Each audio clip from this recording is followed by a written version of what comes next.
সম্মানিত বন্ধুগণ, আসসালামু আলাইকুম।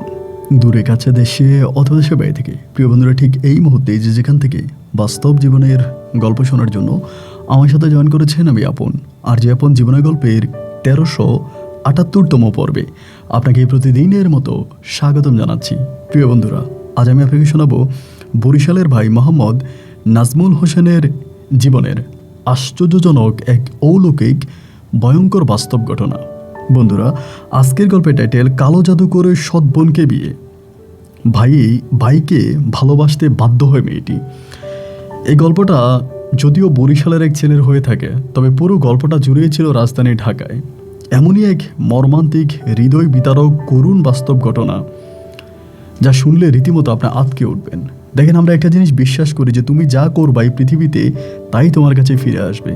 তুমি উপরে ঢিল মারলে সেই ঢিল এসে তোমাকেই আঘাত করবে, উপরে থুতু মারলে এসে তোমার গায়েই পড়বে। এই কথাটা আমরা যেমনি বিশ্বাস করি, ঠিক তেমনি আমরা এটাও বিশ্বাস করি যে এই পৃথিবীতে যে কালো জাদু করে, এই কালো জাদুতে একটা মানুষের ঠিক যতটা না উপকার হয়, ভবিষ্যতে তার জীবনে তার চেয়েও বেশি ভয়ানক ক্ষতি হয়ে যায়। কালো জাদুর সুফল এবং কুফল, এই দুটো দিক আপনি এই গল্পের মাঝে বুঝতে পারবেন, এবং কিভাবে একটা মানুষের পুরো জীবনকে, ফুলের মতো সাজানো জীবনকে ধ্বংস করে দেয়, তার এই চরম শিক্ষা আপনি গল্পের মধ্যে পাবেন। তাই সবাইকে অনুরোধ করবো, শুরু থেকে শেষ পর্যন্ত বরিশালের ভাই নাজমুল ইসলামের জীবনের হৃদয় বিদারক, করুণ, দুঃখজনক বাস্তব গল্পটা আপনার প্রত্যেকে আমার মুখে শুনবেন, এবং গল্প শেষে নাজমুলকে আপনার মতো করে একটা মন্তব্য কমেন্ট বক্সে লিখবেন। ধন্যবাদ সবাইকে। সম্মানিত বন্ধুগণ, আসসালামু আলাইকুম। আমার নাম মোহাম্মদ নাজমুল হাসান, আমার বাড়ি বরিশাল। বন্ধুরা, আমি আমার জীবনের গল্পটা শুরু করার শুরুতেই আপনাদেরকে আমার পরিবারের সম্বন্ধে জানিয়ে রাখি। আমার পরিবারে আমি আছি, আমার বাবা আছে, মা আছে, রয়েছে আমার ছোট একটা কাকা সহ রয়েছে আমার দাদিমণি। আমাদের পরিবারে আরও সদস্য রয়েছে আমার ছোট 3টা ভাই। আমরা টোটাল 4 ভাই। আমাদের কোনো বোন নেই। আমাদের পরিবারটা বরিশাল শহরের অদূরের কোনো এক অজপাড়া গায়ে এক উচ্চবিত্ত পরিবার। আমার বাবা পেশায় একজন মাছ ব্যবসায়ী বললে খুব ভুলই হবে। আমার বাবা মূলত মাছ উৎপাদন করে, বিভিন্ন ধরনের মাছের রেণু থেকে সেখানে পোনা উৎপাদন করে তা বিক্রি করে, এবং আমার বাবার মাছের অনেকগুলো ফিশারি রয়েছে, তথা আমার বাবার বাজারেও 2-3টা দোকানপাট আছে। আমার বাবা আমাদের এলাকাতে খুবই সম্মানিত একজন ব্যক্তি। এছাড়া আমার বাবা একজন প্রাক্তন চেয়ারম্যান। আমার বাবা দুইবার চেয়ারম্যান ইলেকশন করে, এবং 2বারে আমার বাবা সম্মানের সহিত পাশ করে, এবং এরপরে আমার বাবা চেয়ারম্যানই ছেড়ে দেয়। বাবার এটা ভালো লাগে না এই পেশাটা, বাবা ওখান থেকে সরে আসে। তারপর থেকে নিজের যে টুকিটাকি ব্যবসা বাণিজ্য আছে, এই নিয়ে আমার বাবা তখন সামনের দিকে এগিয়ে যাচ্ছিল। আমাদের এলাকার সবগুলো মানুষ আমার আব্বাকে অনেক শ্রদ্ধা করত। আমার আব্বা যদি চেয়ারম্যান নাও হয়, তারপর আমাদের এলাকার মানুষ বিপদে আপদে আমার আব্বার কাছে ছুটে আসতো, আর আমার আব্বাও 2 হাত ভরে মানুষদেরকে সাহায্য সহযোগিতা করতো। এমন করে আমার শৈশবের দিনগুলো কাটতে থাকে, আর এই দৃশ্যগুলো আমি দেখতে থাকি। আমার বাবার অনেক স্বপ্ন ছিল। পরিবারের বড় ছেলে হিসাবে বাবা আমাকে নিয়ে অনেক স্বপ্ন দেখতো যে তিনি একদিন আমাকে অনেক দূর পর্যন্ত এগিয়ে নিয়ে যাবে। আমি পড়াশোনা করে একদিন মানুষের মতো মানুষ হব। আমার বাবার স্বপ্ন ছিল আমি পড়াশোনা শেষ করতে পারলে আমি আমাদের এলাকাতে একটা সময় এমপি ইলেকশন করব। এই জন্য আমার বাবা সবার কাছে বলতো যে বড় হলে আপনারা নাজমুলের কাছে আসবেন, নাজমুল একটা সময় এই এলাকার এমপি প্রতিনিধি হবে। এরকমভাবে আমার আবার সবার কাছে বলতো। যাই হোক, এমন করতে করতে একটা পর্যায়ে আমি এসএসসি পাস করি, এবং আমার এসএসসি রেজাল্ট ভীষণ রকমের ভালো হয়। এসএসসি রেজাল্ট আউট হওয়ার পরে আমার আব্বা তখন আমাকে বলল যে তিনি আমাকে ঢাকায় পড়াশোনা করানোর জন্য পাঠাবে। আসলে আমাদের বরিশালে তেমন কোনো ভালো ইউনিভার্সিটি ছিল না বা কলেজ ছিল না। তো আমার আব্বু চিন্তা করলো যে তিনি আমাকে ঢাকায় পড়াশোনা করাবে, এবং ঢাকায় তখন তিনি তার বন্ধু বান্ধবের সাথে কথাবার্তা বলে, অনেকের সাথে যোগাযোগ করে আমার বাবা খুবই নাম করা একটা সুনামধন্য রাজধানী ঢাকার একটা কলেজে আমাকে ভর্তি করায়। ওই মুহূর্তে আমি তখন ওই কলেজে ভর্তি হই, এবং কলেজে আমি খুব মনোযোগ দিয়ে পড়াশোনা করতাম। কলেজে পড়াশোনা করতাম এবং রেজাল্টও খুব ভালো হতো। বাবা সবসময় আমার টেক কেয়ার করতো। প্রায় প্রতি 15 দিন 20 দিন পরে আব্বা আসতো, মা আসতো, আমাকে টাকা পয়সা দিয়ে যাইতো আমি ঠিকঠাক মতো পড়াশোনা করি কিনা। আমাকে তারা প্রচুর পরিমাণে টেক কেয়ার করতো। একটা সন্তানকে বাবা মা ঠিক ততটা টেক কেয়ার করে না, আমার বাবা মা আমার জন্য যা করতো। যাই হোক, ঠিক এমনভাবে আমার দিন আর রাতগুলো কাটতেছে, আমি পড়াশোনা করতেছি। এমন করতে করতে একটা পর্যায়ে আমি ইন্টারমিডিয়েট পাস করি। ওই কলেজ থেকে ইন্টার পাস করি, এবং ইন্টার পাস করার পরে আমার আব্বা তখন চিন্তা করলো যে আমাকে বিশ্ববিদ্যালয়ে ভর্তি করাবে। তো আমি চিন্তা ভাবনা করতেছিলাম যে আমি প্রাইভেট বিশ্ববিদ্যালয়ে পড়াশোনা করব। যদি আমার ফ্যামিলির টাকা পয়সা একটু ভালো আছে তো প্রাইভেটে পড়লে খুব ভালো হবে। তো তেমনি আমি একটা প্রাইভেট ইউনিভার্সিটিতে ভর্তি হই। তো প্রাইভেট ইউনিভার্সিটিতে ভর্তি হওয়ার পরে আমি প্রথমে একটা মেসে উঠি, মানে একটা মেস ভাড়া করে একটা মেসে উঠি। তো মেসে যখন উঠলাম ওই সময় আমাদের বাংলাদেশে রাজনীতির প্রভাবটা অনেক খারাপ ছিল, কারণ ইলেকশন আসতেছিল এরকম একটা সময়। তো মেসে ওঠার পর আমি দেখলাম যে আমাকে যদি মেসে থাকতে হয় তাহলে আমাকে রাজনীতি করতে হবে। মেসে থাকি বা হোস্টেলে থাকি, যেখানেই থাকি আমাকে রাজনীতি করতে হবে। তো আমি তখন আমার আব্বুর সাথে কথাবার্তা বললাম যে আব্বু কী করা যায়, এই অবস্থায় আমি এখানে পড়াশোনা করলে তো আমাকে রাজনীতি করতে হবে, এবং মেস বা হোস্টেল যেখানেই থাকি আমি আসলে সেভ না। ওই এরিয়াটাতে আর কি, এরিয়াটা ওরকমই ছিল, আমি নাম বলতে চাই না। তো ওরকম একটা এরিয়া, মানে আমার পড়াশোনার জন্য খুব আনকমফোর্ট একটা জায়গা ছিল। পরে আমার আব্বা আমাকে বললো একটা কাজ কর, তুই একটা ফ্ল্যাট ভাড়া করে ফেল, কোথাও একটা ভালো ফ্ল্যাট ভাড়া করে ফেল। তুই ফ্ল্যাটটা ভাড়া করলো, ওখানে তুই থাকলি এবং নিজের মতো করে থাকতে পারলি, পড়াশোনা করলি, এটা তোর জন্য ভালো হবে, আমি তোর জন্য টাকা পাঠাবো। এমন করে আব্বুর সাথে কথাবার্তা হওয়ার পরে আমি চিন্তা করলাম যে ফ্ল্যাট নিব না কি করব।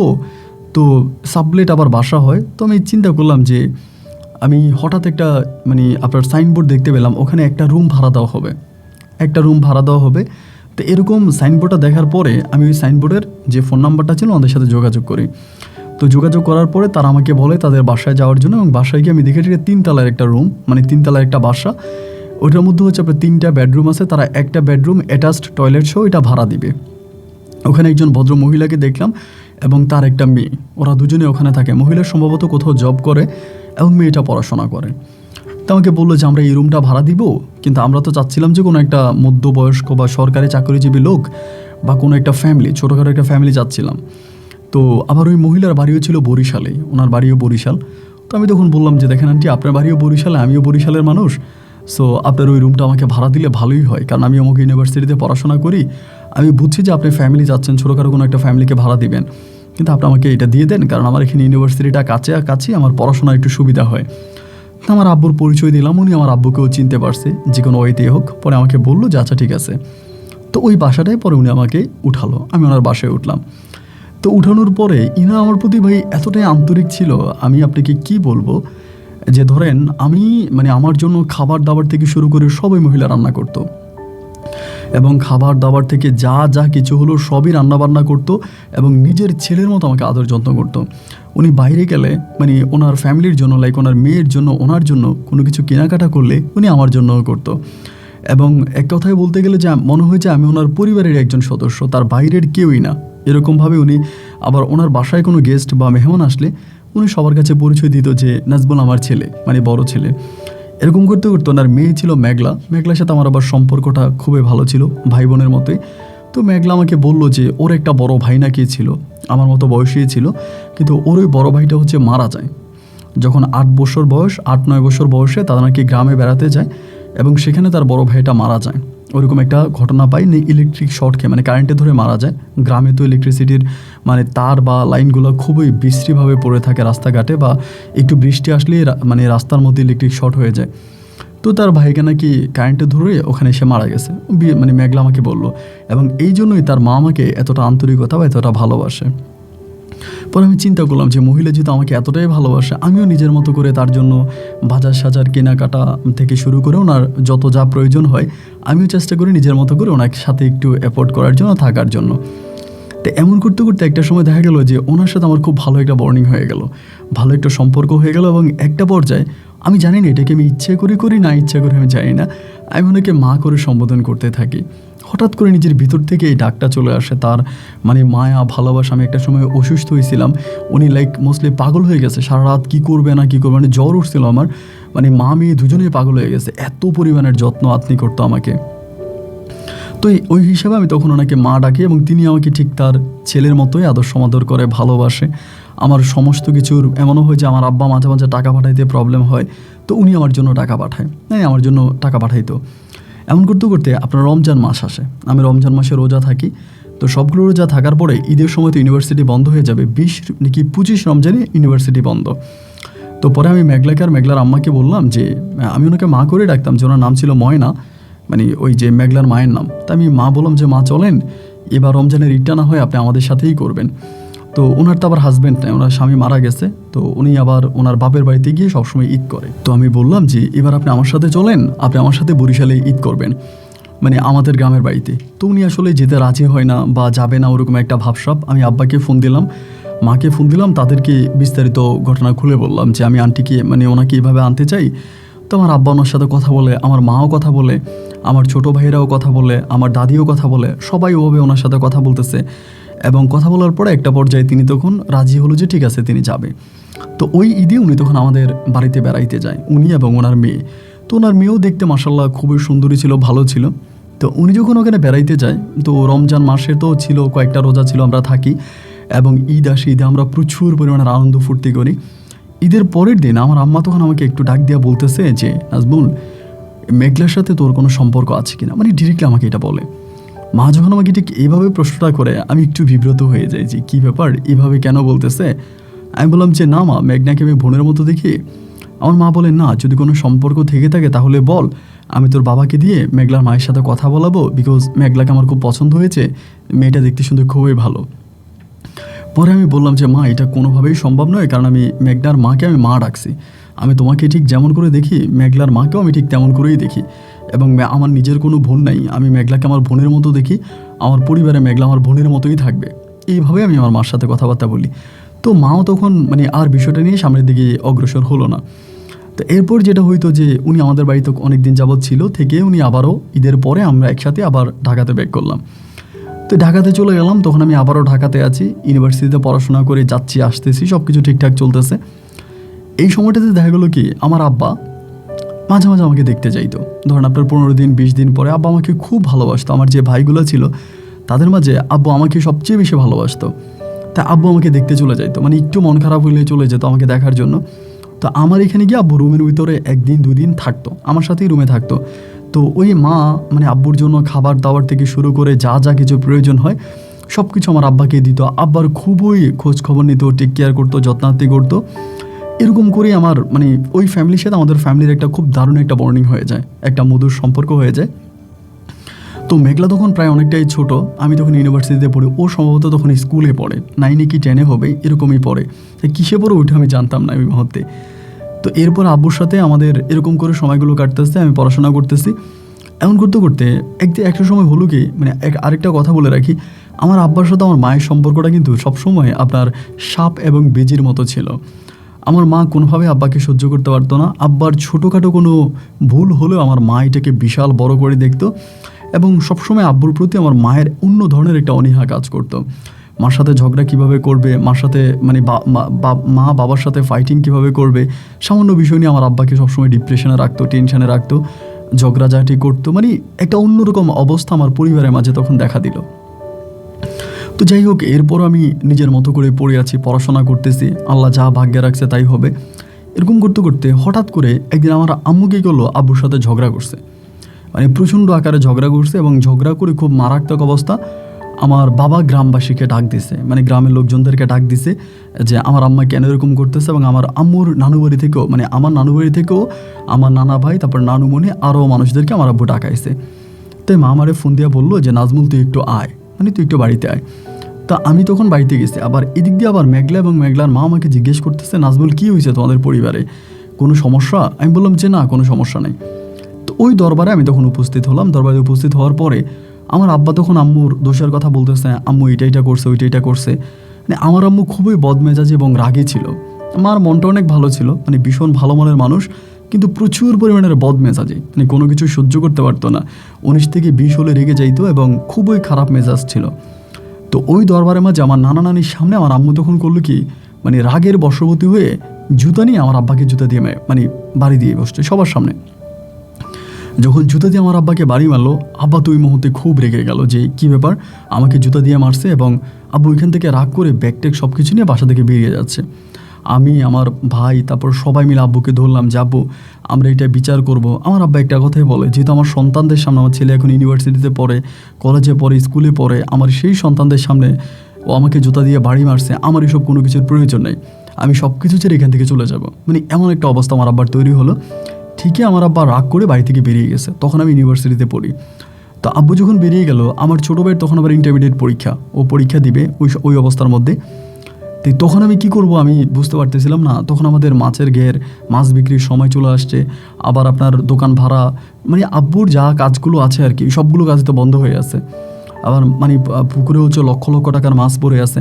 আমার আম্মা তখন আমার বললো যে নাজমুল একটা কাজ কর, তোর আব্বা যেহেতু রাগ করে চলেই গেছে, রাগ ঠান্ডা হলে হয়তো উনি ফিরে আসবে, তো এরই মাঝে তুই মানে আপাতত এসে এই মাছের ঘেরটা দেখ, মাছগুলো বিক্রি কর, কারণ মাছগুলো বিক্রি না করলে মাছগুলো মরে যাবে, মানে পালা মাছ তো মরে যাবে।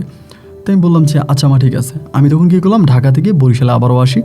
আসার পরে আব্বুর মাছ বিক্রি করতেছি, এইটা বিক্রি করতেছি, ওইটা বিক্রি করতেছি, মানে আমি মোটামুটি মানে সব কিছুই বেচা বিক্রি করতেছি। আর এদিক দিয়ে আমার আব্বুর সাথে কিন্তু আমার আর কোনো কন্ট্রাক্ট নাই। আবার ওই ঢাকায় যে আমার মা যাকে আমি ডাকছিলাম, ওনার সাথে আমার ফোনে কথা হতো, ওনাকে আমি ফোন দিয়ে কথাবার্তা বলতাম এবং উনি আমার সাথে কথাবার্তা বলতো। আমার আব্বুর কথা উনি জিজ্ঞেস করতো, তা পারিবারিক বিষয় আমি ওনার সাথে শেয়ার করতাম না। আমি বলতাম যে আব্বু অসুস্থ, মানে আব্বু ফোন ইউজ করে না, বলে তোমার আব্বার মোবাইল বন্ধ পাচ্ছি কেন, মোবাইল কেন বন্ধ? আমি বললাম আব্বু তো মোবাইল ইউজ করে না, আগে মোবাইল ইউজ করতো, এখন আর আব্বু ফোন ইউজ করে না, মানে এখন আমি আর কি বলবো বলেন। তো এরকম করে মিথ্যে বলে টলে কোনো রকমে আমি বিষয়টাকে একটু ধামাচাপা দিচ্ছিলাম, যে যাতে এটা নিয়ে আর কোনো কথাবার্তা না হয়। তো দেখা গেলো যতটাই না সামনের দিকে যাচ্ছে এটা নিয়ে, আন্টি আমাকে ফোন দেয়, কথাবার্তা বলে, আমিও কথাবার্তা বলি, আর আব্বুর কোনো খোঁজ খবর নাই। আমরা থানাতে নোটিশ করলাম, থানাতে জানাইলাম, এবং যে আব্বুকে পাওয়া যাচ্ছে না, আবার লোকজন লাগাইলাম যে কোথায় গেল, কই গেল। প্রায় 5 মাসের মতো কেটে গেছে, আমার আব্বুর টোটালি কোনো কন্ট্রাক্ট নাই, 5 মাসের মতো কেটে গেল। আর এরই মাঝে আমি ঢাকায় 2বার গেছি ওই আন্টির বাসা, ওনার সাথে কথাবার্তা বলে আসছি। তো 5 মাস কি 6 মাস হয়ে যাওয়ার পরে আমার তখন ইউনিভার্সিটিতে পরীক্ষা, সেমিস্টার পরীক্ষা, আমি পরীক্ষা দিতে যাব। তা আমার আম্মু তখন বলতেছে তুই পড়াশোনা অফ করে দে, মানে ডিরেক্টলি এটা বলতেছে যে তা আব্বু নাই, আর ছোটো ভাইও পড়াশোনা এখন বন্ধ করবে না, তো ও আবার পড়াশোনা করবে, ও পড়াশোনা ছাড়তে চায় না, এখন সংসারের হাল তো একজনকে ধরতে হবে। আমার আম্মু তখন আমার বললো যে তুই ঢাকাতে যাওয়া বন্ধ করে দে, পড়াশোনা বন্ধ করে দে, তুই গ্রামে এসে সব দেখাশোনা কর। পরে মায়ের কথায় বাধ্য হয়ে আমি তখন এই গ্রামের হাল চাষ শুরু করি, গ্রামের যে কাজ আছে এগুলো করতে শুরু করি। আমার পড়াশোনা ওখানেই বন্ধ হয়ে যায়, আমি আর ঢাকায় যাই না। এভাবে আরও কয়েকটা দিন ধরুন আপনার কেটে গেল। ঠিক এরই মাঝে হঠাৎ করে আমি মানে যে কোনো একটা কারণে ঢাকায় যাব। তো আমি যাকে মা ডাকছিলাম, মানে মেঘলার মা, ওনাকে আমি বললাম যে আমি তো ঢাকায় আসবো, আমার একটা কাজ আছে, ইউনিভার্সিটির একটা কাজ আর কি, কিছু ব্যাকটেক কিছু কাজ আছে ফ্রেন্ডদের সাথে। পরে উনি আমাকে বললো আমরা তো বাসা চেঞ্জ করে ফেলছি। তাই আমি বললাম যে বাসা চেঞ্জ করে ফেলছেন তো বাসা কোথায় নিয়েছেন? বলে বাসা তো নিচে অন্য জায়গায়, তুমি তো চিনবা না, আচ্ছা ঢাকায় এসে তুমি কল দিও। পরে আমি করলাম কি, ঢাকায় গেলাম। ঢাকায় যাওয়ার পরে ওনাকে ফোন দিলাম যে আমি ফার্স্টলি ওনার সাথে দেখা করবো, কথা বলবো, এরপরে আমি অন্য কোথাও যাবো, যেহেতু আমি ওনাকে মায়ের নজরে দেখি, মায়ে ডাকি। তো ঢাকায় যাওয়ার পরে আমি বললাম যে আপনি কোথায় আছেন, আমাকে অ্যাড্রেসটা দেন। তো উনি আমাকে বললো যে আমরা তো একটু বাসার বাইরে। আমি বললাম যে বাসার বাইরে বলতে বাসায় যাবেন না? বলে হ্যাঁ যাবো, তুমি কোথায়? আমি বললাম আমি অমুক জায়গায়, বলে আসো। তখনই আমার সাথে একটা রেস্টুরেন্টে দেখা করলো, একটা রেস্টুরেন্টে আমার দেখা হলো। পরে রেস্টুরেন্টের সাথে কথা বলতেছি, উনি আমার সাথে কথা বলতেছে, খুবই ফ্রেন্ডলি। তো পরে আমি বললাম যে দুপুর হয়ে গেছে। তো উনি আমাকে কিন্তু কখনোই বাইরে খাবার দিত না। ধরেন কোনো একটা কারণে আমি বাইরে গেলাম, উনি বলে যে না বাইরে খাবার খাওয়া ভালো না, তুমি বাসায় চলো, মানে সর্বসময় আমাকে কিন্তু বাসায় নিয়ে যাওয়ার চেষ্টা করতো। বাট ওই দিন দেখা গেল যে উনি আমাকে বাসায় যাইতে বলে না। আমি বললাম যে চলেন বাসায় যাই, খাওয়া দাওয়া করে বাসায় যাব। বাট উনি আমাকে বাসায় যাইতে বলেন, উনি বলে চলো হোটেলেই খেয়ে ফেলি। হোটেলে খেয়ে ফেললাম। খাওয়ার পরে দুপুর গড়িয়ে বিকেল হয়ে যাচ্ছে। আমি বললাম যে আমি তো আমার কাজে আসছি, আমি আমার কাজটা শেষ করে আসি, এরপরে বাসায় আসবো। তো আচ্ছা ঠিক আছে। পরে আমি আমার কাজের জন্য গেলাম, কাজটা শেষ করে ওনাকে ফোন দিলাম, ওনার নাম্বার বন্ধ। ওর নাম্বারে কল দিলাম, ওনার নাম্বার বন্ধ, এবং মেঘলার একটা মোবাইল নাম্বার ছিল, মেঘলার নাম্বারটাও বন্ধ, দুটো নাম্বারে বন্ধ। অনেকক্ষণ পর্যন্ত নাম্বারে ট্রাই করলাম। পরে আমি আবার বাসে উঠে সন্ধ্যার সময় আমি এবার বরিশালের উদ্দেশ্যে রওনা দিছি, চলে আসবো। সারাটা রাত মোবাইল বন্ধ। পরের দিন দুপুরে ওনারা কল দিছে, নাম্বারটা খোলা পাইছি। পরে আমি বললাম যে কী ব্যাপার আম্মু, আপনি আজকে গতকালকে রাত থেকে বিকেল পর্যন্ত আপনার মোবাইল ফোন বন্ধ, মানে কারণ কি, ফোন বন্ধ করে রাখলেন কেন? উনি বলতেছে মোবাইলে একটু ডিস্টার্ব হচ্ছিল, মোবাইলটা চালু হচ্ছে না। আমি বললাম মেঘলার মোবাইলে তো বন্ধ ছিল। বলে মেঘলা তো কোন ছেলের সাথে প্রেম করে, ওই ছেলের সাথে ঝগড়া হয়েছে, ঝামেলা হয়েছে, এবং যার জন্য মেঘলাও ফোন ইউজ করে না, ও ফোন বন্ধ করে দিয়ে রাখছে। মানে ওরা যে আমার সাথে মিথ্যা বলে বা ওদের মাঝে যে গোপন কিছু আছে, আমি তখন এটা বুঝতে পারিনি। আমি সরল মনে বিশ্বাস করতাম যে হয়তো এটাই হতে পারে। এরপর আমি ওনাদের মতো করে পড়ে আছি, এভাবে কথাবার্তা বলে। উনি আর আমার সাথে আগের মতো কথা বলে না, ফোন দিলে ফোন রিসিভ করতে চায় না, একটু ইগনোর করে, অবহেলা করে, মানে কেমন জানি একটা মানে অবস্থান আমার যে তৈরি হয়ে গেল। এর কয়েকদিন পরে উনি তখন করলো কি, মানে এই ফোন টোন করে না, আমার সাথে কথা বলে না, আমাকে অ্যাভয়েড করে। আমি তখন ফোন দেওয়া কমিয়ে দিলাম। প্রায় বৎসর কেটে গেল, বছর খানিক পরে হঠাৎ করে একদিন আব্বা বাড়িতে আসছে, মানে কোত্থেকে আসছে তা জানি না, চুল টুল বড় হয়ে গেছে একেবারে দেখতে দেবদাসের মতো। বাড়িতে আসছে, আসার পরে বলতেছেন জমি বিক্রি করবে। বাড়িতে আসছে, আইসা বলতেছে জমি বিক্রি করবে। তো আমাদের কথা হচ্ছে ভাই এখানে তো আমরা 4 ভাই আছি, আমাদের তো নিজেদের সয় সম্পত্তি লাগবে। আর আব্বা তো আমাদেরকে এরকম না যে আহামরি কোনো টাকা পয়সা দিয়ে গেছে। বাড়িতে এসে আব্বা তখন করলো কি যে জমি বিক্রি করবে, মানে জমি বিক্রি করার জন্য এই ওজনের সাথে কথা বলতেছে, কোথায় জমি বিক্রি করে ফেলবে এমন একটা অবস্থা। পরে আম্মা বলতেছে যে না, কীভাবে জমি বিক্রি করবে, উনি জমি বিক্রি করবে তোদের কি হবে, উনি কেন জমি বিক্রি করবে, জমি বিক্রির তো একটা কারণ আছে, কেন করবে। উনি বলতেছে উনি অন্য কোথাও যাবে, ওখানে জায়গা কিনবে, ওখানে উনি বাড়ি বানাবে, উনি আর এই জায়গায় আসবে না, মানে এখানে উনি আর থাকবে না। তো আমাদের প্রশ্ন হলো কেন এখানে থাকবেন না, এখানে তো আপনার কোনো সমস্যা নাই, আপনি থাকবেন না কেন, আপনি থাকেন। আপনার সাথে আম্মার যা হয়েছে প্রয়োজনে আপনি আম্মার কাছ থেকে আলাদা বা ঘর বানিয়ে থাকেন, আমার সাথে থাকার প্রয়োজনে, আমরা তো আপনার সন্তান, আমি আপনার সাথে থাকবো। এই হুম্বর পর্যন্ত বললাম যে আব্বা আমার পড়াশোনাটা বন্ধ হয়ে গেছে, এই ঝামেলাগুলোর মধ্যে পড়ে আমার পড়াশোনাটা বন্ধ, আমি পরীক্ষা দিতে পারি নাই, আমি এখন বাড়ির মধ্যে কৃষক হয়ে গেছি। না, উনি কিছুই মানবে না, উনি জমি বিক্রি করবে। তা আমার যে ভাইটা ছিল, মানে আমি তো বড় ছিলাম, আমার ছোটোটা আবার খুব বদমেজাজি ছিল, একটু রাগী ছিল। তা আব্বা কী করলো, জমি মাপার জন্য আমিন নিয়ে আসছে, মানে যিনি মাপবে আর কি, জমি মাপামাপি করবে। আমার ছোটো ভাই করলো কি তখন এই লাঠি নিয়ে গিয়ে আব্বার ওইখানে 2-3টা বাড়ি দিয়ে বসছে, ওই মানে জমির মধ্যে বাড়ি দিয়ে বসছে। বাড়িটা মোটামুটি আমার আব্বুর মাথায় পড়ছে, মাথা ফেটে গেছে এমন একটা অবস্থা। আমি কি আব্বার জড়াই ধরলাম, ধরে আমি আব্বাকে হসপিটালে নিয়ে যাবো। আব্বা আমাকে ধাক্কা দিয়ে ফেলাই দিছে যে আমি তোদের একটাকেও বাড়িতে রাখবো না, আমি সবগুলো নামে মামলা করব, তোরা আমার বাড়ি থেকে বেরিয়ে যাবি, এটা আমার বাড়ি, আমার ঘর। আমার ছোটো ভাই আবার বলতেছে আপনার বাড়ি হলো কোত্থেকে, এখানে আপনার কোনো বাড়ি নেই, এগুলো আমাদের বাড়ি। আমার মাও তখন আমার ছোটো ভাইয়ের সাপোর্ট নিল। আমি কেন বুঝাচ্ছিলাম যে আব্বু তো রেগেই আছে, আব্বুকে তো আরও রাগানোর দরকার নেই, আমরা যেভাবে আব্বুকে সফট করতে পারি, ঠান্ডা করতে পারি, ওভাবেই তো করবো না। আমি মাকে বলতেছে মা তুমি ঠান্ডা হও, আব্বা যা বলতেছে যা করতেছে আমরাও যদি সেরকমই করি তাহলে তো আরও খারাপের দিকে চলে যাবে। সো খারাপের দিকে না গিয়ে আমরা এটাকে একটা সমাধার দৃষ্টিতে নিয়ে আসি, একটা সমাধা করি, তুমি চুপ করো না। মাকেও আমি আর সামলাতে পারলাম না, মাও ভাইয়ার মানে আমার ছোটো ভাইয়ের সাথে আব্বাকে তেড়ে আসে মারার জন্য, খুব খারাপ একটা পরিস্থিতি। আমার আব্বু ওই দিন বাড়ি থেকে আবারও বেরিয়ে গেল, কোথায় চলে গেছে তার কোনো হদিশ নেই, মোবাইল ফোন টোন সব কিছু বন্ধ, ওনাকে মোবাইলেও পাওয়া যায় না। তো বাড়ি থেকে বেরিয়ে চলে গেছে। আমি তখন মানে আব্বা নাই নাই নাই নাই নাই, আব্বাকে আর আমরা পাই না, কই চলে গেছে তার কোনো সন্ধান নাই। অনেকগুলো দিন কেটে গেল। অনেকগুলো দিন কেটে যাওয়ার পরে আমি আবার আমার এক ফ্রেন্ডের বিয়েতে ঢাকায় গেছিলাম। 2 দিন ছিলাম ঢাকাতে, ঢাকায় এক ফ্রেন্ডের বিয়েতে ঢাকায় গেলাম। এবং ঢাকায় যাওয়ার পরে আন্টি যে বাসায় আগে ভাড়া থাকতো, মানে আমি যে বাসায় থাকতাম, ওই বাসার বাড়িওয়ালার সাথে ওই বিয়েতে আমার দেখা হয়েছে, মানে একটু অন্যভাবে বাড়িওয়ালার সাথে দেখা হয়েছে আর কি। মানে এটা মানে আশ্চর্যজনকভাবে উনি ওই ছেলের পক্ষের কেমন জানি আত্মীয়, উনি আসছে। পরে আসার পর আমার বলে আরে নাজমুল তোমাকে তো আমি চিনি, তুমি তো ময়নাদের বাসায় ভাড়া থাকতা, ওই যে ময়না যে ছিল মহিলা ওনার বাসায় থাকতা। পরে আমি বললাম যে হ্যাঁ ওনার বাসায় তো আমি থাকতাম। তো বাড়িওয়ালা আমার সাথে আবার খুবই ভালো সম্পর্ক। পরে আমি বললাম যে ওনারা বাসা ছেড়ে দিল কেন, বলে বাসা ছেড়ে দিল আসলে মূলত ময়নার মায়ের তো বিয়ে হয়েছে, তো বিয়ে হওয়ার জন্য ওনারা হচ্ছে মানে এই বাসায় আর থাকবে না, তার বড় বাসা লাগবে, এই জন্য হচ্ছে ওনারা এখান থেকে চলে গেছে। কি বলেন, ময়নার মায়ের বিয়ে হয়েছে? মানে আমি আসলে বুঝলাম না আপনি কি বলছেন। বলে হ্যাঁ ময়নার আম্মুর তো বিয়ে হয়েছে, তো বিয়ে হওয়ার জন্য ওনারা এই বাসাটা ছেড়ে দিয়ে আরেকটা বাসায় চলে গেছে। তাই আমি বললাম কবে হলো, বলে এটা অনেক দিন পরে, মানে অনেক দিন আগে, তুমি ঢাকা থেকে যাওয়ার পরেই ওনারা বিয়ে করে ফেলছে, বিয়ে হয়েছে। আমি তো বিয়েতে উপস্থিত ছিলাম। আমি তখন বললাম যে লোকের সাথে বিয়ে হয়েছে ওই লোকটা কি কেমন ছিল বয়স? বলে ছিল মানে প্রায় মধ্যবয়স্কর থেকে একটু বেশি, মুখে দাঁড়িয়ে আছে, সাদা দাঁড়িয়ে আছে, এবং লোকটার বাড়িও বরিশালেই নাকি। তাহলে আমার মাথায় কেমন জানি তখন মনে হয় যেন কী বলতেছে এগুলো, মানে আমি তখন বুঝতে পারতেছি না। পরে আমি বললাম যে এটা আপনি কি বলেন, মানে আপনি কি শিওর? বললো আরে বাবা শিওর হওয়ার কি আছে, আমি তো নিজেই বিয়ে পড়াইলাম। এর মাঝে কিন্তু আন্টির ফোন নাম্বারটা আমার কাছে ছিল। পরে আমি বাড়িওয়ালাকে তখন আর কি বলবো, মানে আর কথা মানে বুঝাতে পারলাম না। পরে বাড়িওয়ালা চলে গেছে, ওই বিয়ের অনুষ্ঠান শেষ উনি চলে গেল। মনের মায়ের নাম্বারে, মানে ওই মেঘলার মায়ের নাম্বারে আমি তখন কল দিচ্ছিলাম। অনেকবার কল দেওয়ার পরে উনি তখন কল রিসিভ করলো। পরে আমার কল উনি সচরাচর ধরে না। পরে আমি বললাম মা আমি একটু আপনার সাথে দেখা করতে চাই। উনি বলল আমি তখন জব নিয়ে অনেক ব্যস্ত, মানে ওভাবে টাইম পাবো না তোমার সাথে দেখা করার জন্য, এখন কি বলবো আমাকে মোবাইল ফোনেই বলো।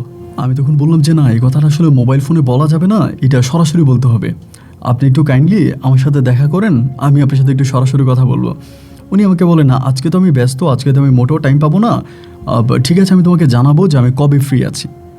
তাই আমি বললাম যে আমি তো ঢাকায় একটা কাজে আসছি, একটা বিয়েতে আসছি, এবং বিয়ের অনুষ্ঠান শেষ করে আমি এখান থেকে চলে যাব। সো আপনি যদি আপনার টাইম মতোই আমার সাথে দেখা করেন, তাহলে তো দেখা করা আসলে আর পসিবল হবে না, সম্ভব হবে না। সো আপনি আমার সাথে এখনই একটু দেখা করেন। উনি বলে, না আমি তো আসলে টাইম পাবো না, জব করি। আমি বললাম, মেঘলা কোথায়? বলে, মেঘলা বাসায়। আপনি কোথায়? বলে, আমি অফিসে। আমি বললাম, আচ্ছা মা, একটা কথা জিজ্ঞেস করব? বলে, হ্যাঁ করো। আমি বললাম, আপনি নাকি বিয়ে করছেন? এটা বলার পরে সে চুপ হয়ে গেছে, আর কথা বলে না। আমি বললাম, দেখেন আমার কাছে সত্যি বলেন, আপনি নাকি বিয়ে করছেন? পরে বলে, কে বললো তোমাকে? আমি বললাম, যে বলার আমাকে বলছে। এখন এই কথাটা সত্য না মিথ্যা আমি এটা জানতে চাই। উনি আমাকে বলে, আরে না, কি পাগল নাকি? আমি বিয়ে করলে তুমি জানতা না? আমি তোমাকে বলতাম না? আমি বললাম, আপনি আমাকে বলতেন, আমি জানতাম, এটা হচ্ছে পরের কথা। এখন আপনি বিয়ে করছেন কিনা আমি সেটা জানতে চাই, আমাকে সেটা বলেন। বলে, না আমি বিয়ে শাদী করি নাই। আমি বললাম, সত্যিই করেন নাই? বলে, না। এরপর ওনার সাথে আমার দেখা হলো না। আমি তখন ঢাকা থেকে আবারও বাড়িতে চলে আসি, গ্রামে আসি। তো ওই সময় আপনার বাটন সিস্টেম ফোনগুলো ছিল, অ্যান্ড্রয়েড মোবাইল টোবাইল চলতো না। ওই সময় অ্যান্ড্রয়েড ফোন ছিলই না, বেরই হয় নাই। বাড়িতে আসার পরে আমি আমার মাকে বিষয়টা জানালাম যে, মা এমন এমন ঘটনা। আমার আম্মা তখন মাথায় হাত দিয়ে ফেলে। আমার আম্মা বলে, সর্বনাশ, তাহলে সম্ভবত তোর আব্বা ওই মহিলাকে বিয়ে করে ফেলছে। আমি বললাম, মা এটা তুমি কি বলো, এটা কেমনি সম্ভব? আমার আম্মা বলে, আরে গাধার বাচ্চা, তোর বাবা ওই তোর বাসায় যখন যাইতো, তুই না ইউনিভার্সিটিতে চলে যেতি, তোর বাবা ওই মহিলার সাথে বসে বসে গল্প করতো, অনেক কথাবার্তা বলতো, এবং আমাদের মাঝে যে ঝগড়া হয়, আমাদের মাঝে কিন্তু এগুলো নিয়ে ঝগড়া। আমি বললাম, মানি তুমি তো আমাকে এই বিষয়ে আগে বলো না। আমার মা বলে, হ্যাঁ, শুধু ওই মেঘলার মাকে নিয়ে আমাদের মাঝে ঝগড়া শুরু হয়। আমাদের মাঝে ঝগড়াটা তখনই বেড়ে যায় যে তোর আব্বা বারবার রাতের বেলায় শুয়ে শুয়ে মেঘলার মায়ের প্রশংসা করে, মেঘলার মা এমন সেমন, মানে নম্র ভদ্র ভালো, এটা সেটা, মানে সারাক্ষণ যখন আমার সামনে অন্য একটা মহিলার প্রশংসা করে, আমি তো আর এটা নিতে পারবো না। এবং সহ্য করতে না পেরে আমি তখন তোর আব্বার সাথে ঝগড়া করলাম। তখন আমি বললাম যে, মানে মা এটা কী ধরনের কথা? আমি তখন বিষয়টাতে আরও বেশি অবাক হয়ে গেলাম যে, না মা এটা আমারে কী বললো, যে মেঘলার মায়ের সাথে আমার আব্বার সম্পর্ক, বা আব্বা মেঘলার মাকে বিয়ে করে ফেলেছে। মানে বিষয়টা আমি মানতে পারতেছিলাম না।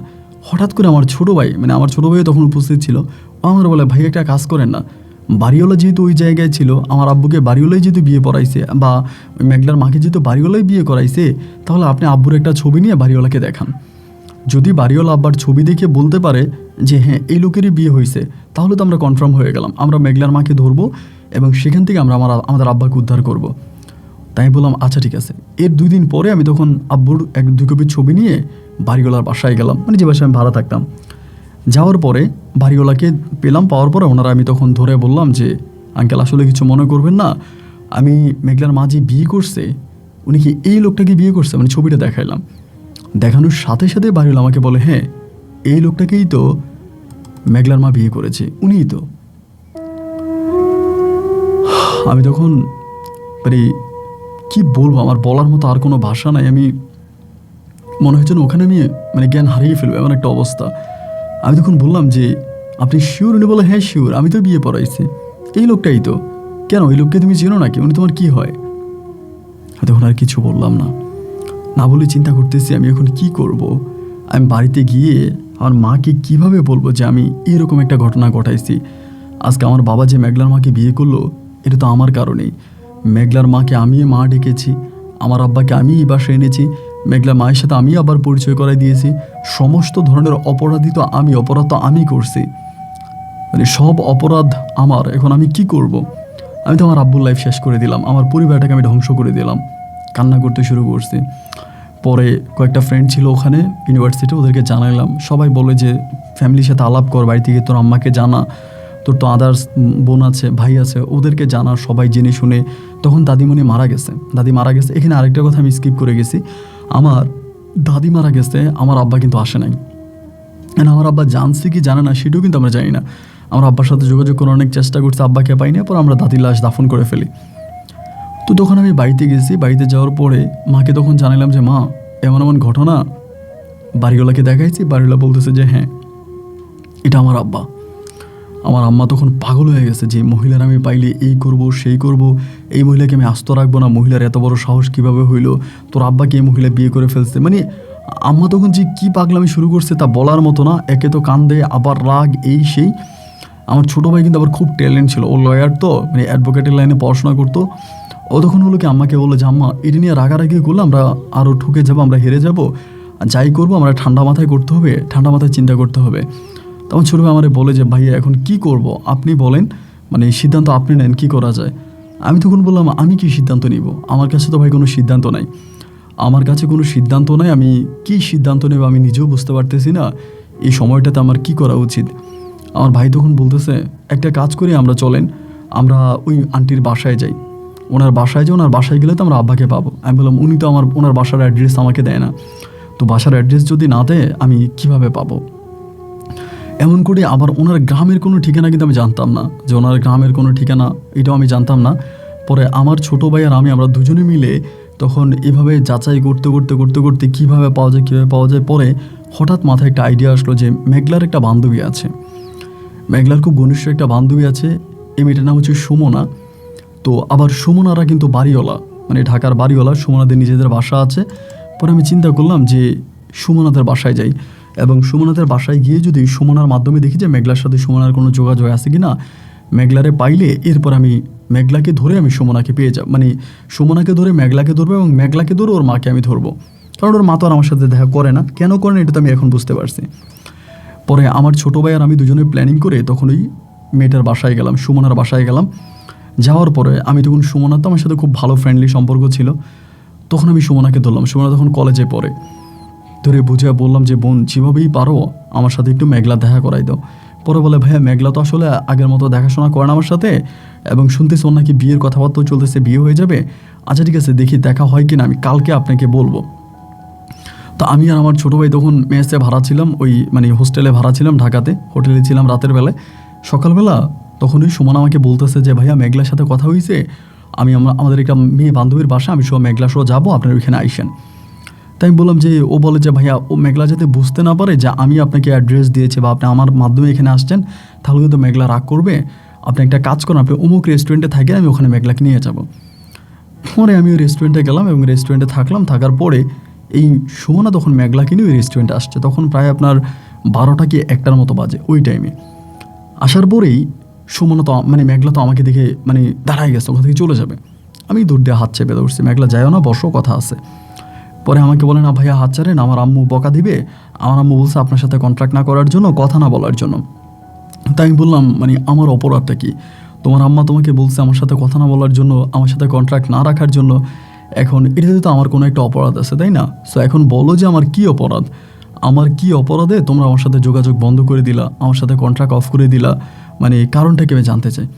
আমাকে বলে না কিছুই না, আমার আম্মুর জানি কী হয়েছে, আম্মু আপনার সাথে কথা বলতে চায় না, আপনার সাথে না আম্মু কারোর সাথেই কথা বলাটা পছন্দ করে না। আমি তখন বললাম মেঘলা আমাকে সত্যিটা বলো কী হয়েছে। তখন আমাকে বলতেছে, হঠাৎ করে বলতেছে ভাই আমার ফোন আসছে আমি বেরিয়ে যাব। কে ফোন দিচ্ছে? বলে আমার হবু হাজব্যান্ড। তোমার হবু হাজব্যান্ড? বলে হ্যাঁ আমার হবু হাজব্যান্ড, ওর সাথে আমার এঙ্গেজমেন্ট হয়েছে, এখন রিসেন্ট হচ্ছে বিয়ে। তাই বললাম তোমার এঙ্গেজমেন্ট হইলো আর সেটা আমি জানলাম না? তার মানে কি আমি এতটাই পর হয়ে গেলাম তোমাদের ফ্যামিলিতে? আমি না তোমার মাকে মা ডাকছিলাম, তাহলে কীভাবে পারলা আমার কাছ থেকে তোমরা এই বিষয়গুলো স্কিপ করতে, হাইড করতে, মানে আমার সাথে এগুলো কেন করলা? পরে বলতেছে ভাইয়া দেখেন আমি এখন চলে যাই, আপনি আম্মুর সাথে কথা বললেন, আম্মু আপনার সাথে কথা বলবে এই বিষয় নিয়ে, আমি ভাই এই বিষয় নিয়ে কোনো কথা বলতে চাই না।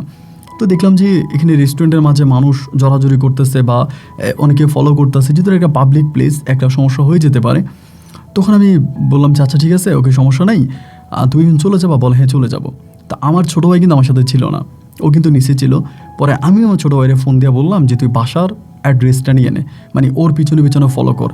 আমার ভাই আবার ওই মেয়েরে ফলো করছে, ফলো করে বাসার ঠিক একদম বাসা পর্যন্ত গেছে। কেমনি কেমনি ও মানে ও খুব চালাক, আমার ছোটো ভাই আমার থেকে অনেক বেশি চালাক। বাসার ঠিকানা ও খুঁজে বের করে ফেলছে। বাসার ঠিকানা খুঁজে বের করার পরে তখন আমি কি করলাম, এর পরের দিনে আমার মাকে তখন আমি বরিশাল থেকে ঢাকায় নিয়ে আসি। পরে মা, আমি এবং হচ্ছে আমার ছোটো ভাই, আমরা ভাই, আমি, আমার ছোটো ভাই, আমার মা আর আমাদের গ্রামের আরেকজন লোক, আমরা সবাই মিলে হঠাৎ করে গিয়ে ওই বাসার মধ্যে উঠি, যে ফ্ল্যাটে থাকো ওই ফ্ল্যাটের মধ্যে উঠি। দরজা নক করি, মেঘলার মা তখন দরজা খোলে। দরজা খুলে যখন আমাকে, ভাইকে, সবাইকে দেখতে পাই তখন একটু বিব্রত হয়ে যায়। আমি তখন দরজা খুলে ভিতরে ঢুকলাম। ভিতরে ঢোকার পরে মানে ওখানে আমার আব্বু নেই, কিন্তু এখানে বড় কথা হচ্ছে রুমের ভিতরে আমার আব্বুর একটা ছবি বড় করে বাঁধাই করে রাখা, মানে ড্রয়িং রুমের ভিতরে আমার আব্বুর একটা ছবি বড় করে বাঁধাই করে রেখেছে, আমার আব্বু বাসায় নেই। পরে আমি তখন বললাম যে ছবিটা কার, মেঘলার আম্মুরে বলতেছে। উনি বলে এটা মেঘলা কোত্থেকে জানি আনছে, মেঘলার কার ছবি আমি জানি না। আমি বললাম মেঘলা এই ছবিটা কার? পরে বলতেছে এটা আমার একটা আঙ্কেল। তাই বললাম তোমার একটা আঙ্কেলের ছবি তোমাদের বাসার ড্রয়িং রুমে এইভাবে বড় করে বাঁধাই করে রাখে, কারণটা কি? আবার এদিক দিয়ে উনি কিন্তু আবার আমার আব্বাকে ইনফর্ম করে দিছে। উনি টয়লেটে মোবাইল নিয়ে গিয়ে আমার আব্বাকে মেবি ফোন করে বলেছে তুমি বাসায় এসো না বা কিছু একটা। আমার আব্বু কিন্তু আর বাসায় আসতেছে না। পরে আমি ওখানে দাঁড়িয়ে আসছি। পরে আমি বললাম যে এই ছবিটা কার? মেঘলার মাকেও জিজ্ঞেস করি, মেঘলাকেও জিজ্ঞেস করি, এরা কেউ কোনো সদুত্তর দিতে পারতেছে না। পরে এদিক দিয়ে তো আমার আম্মাকে আমরা বারবার বলতেছি তুমি কোনোভাবে রাগ করবে না, তুমি রাগ করলে আমরা হেরে যাব। আমাদেরকে ঠান্ডা মাথায় বিষয়টা হ্যান্ডেল করতে হবে, আমরা খুবই ঠান্ডা মাথায় কথা বলবো, কোনো রকমের রাগারাগি করা যাবে না, চিল্লে করা যাবে না। আমরা খুব মানে ঠান্ডা মাথায় আমরা এই বিষয়টাতে কাজ করব। আমার ছোটো ভাই এই প্ল্যানিং নিয়ে গেছি। পরে আম্মা উনি বলতেছে যে এই সেই ঘুরেইতেছে, মানে কথাবার্তা ঘুরেইতেছে। আমি বললাম দেখেন, ডিরেক্টলি বললাম যে আপনাকে আমি মা ডাকছি, আপনার প্রতি সম্মান রেখে বলি এটা আমার বাবার ছবি। আমার বাবার ছবি আপনাদের বাসার বেডরুমে কেন? ড্রয়িং রুমে আমার আব্বার ছবি থাকার কারণটা কি? এদিক দিয়ে কথাবার্তা হতে হতে পাশের বিল্ডিংয়ের 2-1 লোক চলে আসে। যেহেতু দরজা খোলা, তারা ভাবছে কোনো ঝামেলা কিনা। পরে তারা আসার পরে তারা বলে কী হয়েছে? পরে আমি বললাম যে এই ঘটনা, উনি আমার আব্বাকে গোপনে বিয়ে করে নিয়ে আসছে, উনি আমার আব্বাকে বিয়ে করে আনছে, এখন আমার আব্বাকে দিয়ে এই দেখেন ওনার এগুলো এই ঝামেলার মাঝেই তখন আমার আম্মা হুট করে গিয়ে মেঘলার মাকে মারতে শুরু করে। এই ধরনের একটা মারামারির পর্যায়ে চলে গেছে। ওইখান থেকেই ধরেন আপনার পুলিশে চলে আসে, মানে কে জানি পুলিশ কল করে দেয়, পুলিশ আসে এবং পুলিশ আসার পর আমার আম্মা তখন আমার আব্বার নামে মামলা করে। ওই থানায় গিয়ে মামলা করিতে আমার আম্মা প্রথম বউ ছিল, আমার আম্মার সাথে ছাড়াছাড়ি হয় নাই, ছাড়াছাড়ি না হয় আমার আব্বা দ্বিতীয় বিয়ে করে ফেলে। সেই আইন অনুযায়ী আমার আম্মা তখন মামলা দেয়। এখন মামলা দায়ের করার পরে আমরা তো মামলা ডিল করতেছি, আমরা বাড়িতেও মানে আব্বারে আর খুঁজে পাই না, এবং ইতিমধ্যে তারা ওই বাসাটাও ছেড়ে দিছে। যে বাসায় তারা মানে আমার আব্বাসে নিয়ে থাকতো মেঘলা এবং মেঘলার মা, ওই বাসাটাও তারা তখন ছেড়ে দিল। ছেড়ে দেওয়ার পরে আমি তো আর আব্বুরে খুঁজে পাই না, কি আব্বু কই গেল না গেল। আব্বু তখন আমাদের এলাকার মানে চেয়ারম্যানের কল দিয়ে বলতেছে যে আমার ছেলেকে আর আমার ওয়াইফদেরকে বলো যে আমি আমার ওয়াইফকে তালাক দিয়ে দিছি, মানে আমার আম্মাকে তালাক দিয়ে দিছে, তালাকের টাকাও পাঠাই দিছে আমার আম্মা যাতে ঝামেলা না করে। এবং কয়েকদিনের মধ্যে আমার আম্মার হাতে তখন তালাকের ব্যাপার চলে আসে যে আমার আব্বু তালাক দিয়ে দিছে কাবিনের টাকা সহ। এই বয়সে তখন আর কি করব, মানে কোনো কিছু করার উপায় নেই। আমরা তখন বাড়িতে পড়ে আসি, জায়গা সম্পত্তি দেখাশোনা করি, নিজেদের মতো করে আসি এমন সেমন। এবার এরকম করতে করতে অনেকগুলো দিন কেটে গেল। এর মাঝে আমার যে নানা ভাই ছিল, আমার নানা ভাই কিন্তু আবার অনেক বড় মাপের তান্ত্রিক, মানে কবিরাজ, আমার আম্মার বাবা, মানে আমার নানু ভাই। তো নানা ভাই আমারে বলতেছে যে একটা কাজ কর, কোনো না কোনোভাবে ওই মহিলাটার সাথে, মানে ময়না নামের যে মহিলাটাকে তোর আব্বু বিয়ে করছে, ওই মহিলাটার সাথে কোনোভাবে দেখা করা যায় কিনা, এবং দেখা করা গেলে ওই মহিলাকে দিয়েই কিছু একটা করানো সম্ভব। তা আমি তখন ওই মহিলার খোঁজ খবর নেওয়ার চেষ্টা করতেছি, ঝামেলা করতেছি যে মহিলাকে কিভাবে পাওয়া যায়, এটা সেটা। এরই মাঝে হঠাৎ করে আমাদের বাড়িতে নোটিশ আসছে, উকিল নোটিশ আসছে আমরা যাতে বাড়ি ছেড়ে দিই। তার কারণ হচ্ছে আমার আব্বা এই বাড়ি বিক্রি করে দিছে ময়না নামের এক মহিলার কাছে, মানে মেঘলার মায়ের কাছে। আমার আব্বা আমাদের বাড়ির সয় সম্পত্তি যা আছে সব দিয়ে দিছে। আমরা পরে কাগজপত্র ঘাঁটাঘাঁটি করে দেখলাম যে আমার আব্বু অনেক আগে ময়নার মায়ের নামে সমস্ত সয় সম্পত্তি দিয়ে দিছে, মানে আমাদের নামে কিছুই নেই। এখানে আমাদের নামে 1 তোলা সম্পত্তিও নাই। আমাদের ঘর বাড়ি, আমাদের ধানি জমি বিটা, এরপরে মাঠের দোকানপাট যা আছে সম্পূর্ণ কিছু আমার আব্বা মেঘলার মায়ের নামে একদম সম্পূর্ণ মানে বিকৃত দলিল করছে। এমন নয় যে দানপত্র দলিল, ডাইরেক্ট বিক্রি করছে, এরকমভাবে দলিল করে দিছে। এরপর আমরা এগুলো নিয়ে থানা এবার আর মেঘলার মাকে আমি খুঁজতেছি না, আমি তখন থানায় দৌড়দৌড়ি করতেছি কাগজপত্র নিয়ে, যে কীভাবে আমাদের সম্পদ রক্ষা করা যায়, সম্পদ ফিরে পাই। আমার আম্মা যা করছে, মানে আব্বা যা করছে, তা তো রীতিমতো আমরা রাস্তার ফকির হয়ে গেলাম, আমাদের তো আর কোনো কিছু রইল না। এগুলো নিয়ে থানা পুলিশ করতেছি। এমনভাবে হঠাৎ করে ময়নার মা তখন করলো কি, এই জায়গাগুলো সম্পূর্ণ মেঘনার মা তখন এই জায়গাগুলো মেঘনার নামে দিয়ে দিল, মানে আমাদের টোটাল সম্পত্তিটা মেঘনার নামে দিয়ে দিল। তো যেহেতু এটা আরেকটা দলিল হয়ে গেছে, এবার আমি কোনো কিছু করতে পারি না। তখন অবস্থা আরও শোচনীয় হয়ে গেল। হায় এদিক দিয়ে আম্মা কান্নাকাটি করতে করতে মরে যাইতেছে, আমাদের কোনো ভিটা নাই, বাড়ি নাই, থাকার কোনো জায়গা নাই। অবস্থা তখন এতটাই অবনতি হয়ে গেল, মানে আমরা কই যাব, কোথায় গিয়ে দাঁড়াবো, এর কোনো উপায় বুদ্ধি কেউ আর খুঁজে পাচ্ছে না। একদিক দিয়ে মা কান্দে, একদিক দিয়ে ছোটো ভাইয়েরা কাঁদতেছে, এদিক দিয়ে নানুর বাড়ি থেকে লোকজন আসতেছে। আর আমার নানা ভাই তো আমাকে বারবার বলতেছে যে কোনোভাবে ওই ময়না নামের মহিলাটাকে পাওয়া যায় কিনা, ওনারে পাওয়া যাইলেই সব কিছু হবে, ওনার মাধ্যমে সব কিছু করা যাবে। তো উনি তো আবার সম্পদ দিয়ে দিছে মেঘলার নামে। এমন করতে করতে আল্লাহর কি হুকুম আর কি, এটা হয়তো আল্লাহ করতে গিয়েছিল। একদিন হঠাৎ করে হলো কি, মানে আমি বরিশালের মধ্যেই একটা একটা টুর্নামেন্টের খেলা ছিল রাতের বেলায়। ওই রাতের টুর্নামেন্টে খেলা দেখার জন্য গেছিলাম আমাদের বরিশালে। ওই টুর্নামেন্টে খেলা দেখার জন্য গেছি। ওই টুর্নামেন্টের স্টুডিওর মধ্যে হঠাৎ করে আমার মেঘলার সাথে দেখা। ওই টুর্নামেন্টে মেঘলার সাথে দেখা, এবং মেঘলার সাথে দেখার পরে আমি তোরে দেখেই চিনে গেছি যে ওইটা মেঘলা। আমি পরে আমার ছোটো ভাইরে ফোন দিলাম, আবার ছোটো ভাই তার কিছু ফ্রেন্ড সার্কেল আছে, ওগুলোর সবাইরে ফোন দিছে আইসে স্টুডিওতে, মানে স্টুডিয়ামে। আমরা তখন একটু জড়ো হলাম যে মেঘলার আটকাবো।